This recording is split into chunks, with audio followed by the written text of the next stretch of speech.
रूस के राष्ट्रपति 2 दिनों से भारत दौरे पर है।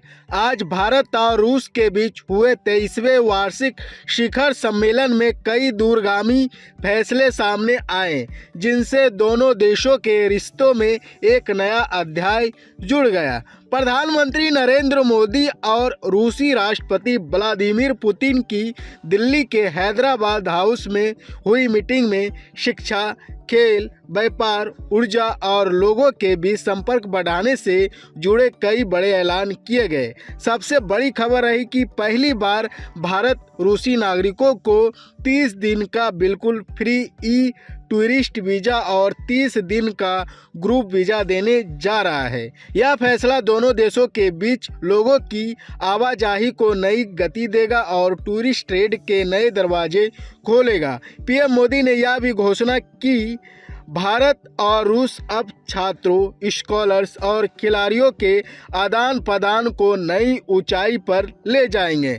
इसका मतलब है कि भारतीय छात्रों के लिए रूस में स्कॉलरशिप और रिसर्च के नए अवसर खुलेंगे, जबकि रूसी विद्यार्थियों को भारतीय विश्वविद्यालय में पढ़ाई के नए मौके मिलेंगे।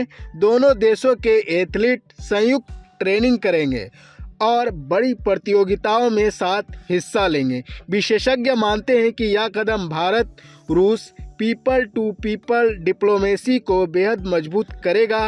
रूस में हाल ही में 2 नए भारतीय वाणिज्य दूतावास खोले गए हैं, जिससे दोनों देशों के नागरिकों के बीच संपर्क और आसान हुआ है। स्किलिंग, वोकेशनल ट्रेनिंग, एडुकेशन और स्पोर्ट्स क्षेत्र के सहयोग में अब और तेज होने वाला है। रूसी नागरिकों के लिए भारत के फ्री वीज़ा का फैसला इस संबंध को अगले स्तर पर ले जाएंगे। बता दें कि इस मुलाकात का एक और बड़ा परिणाम रहा 2030 का India Russia economic corporation road map. इस रोड मैप के तहत दोनों देश व्यापार को संतुलित और टिकाऊ तरीके से बढ़ाने का काम करेंगे। निवेश, को इनोवेशन और को प्रोडक्शन पर फोकस रहेगा।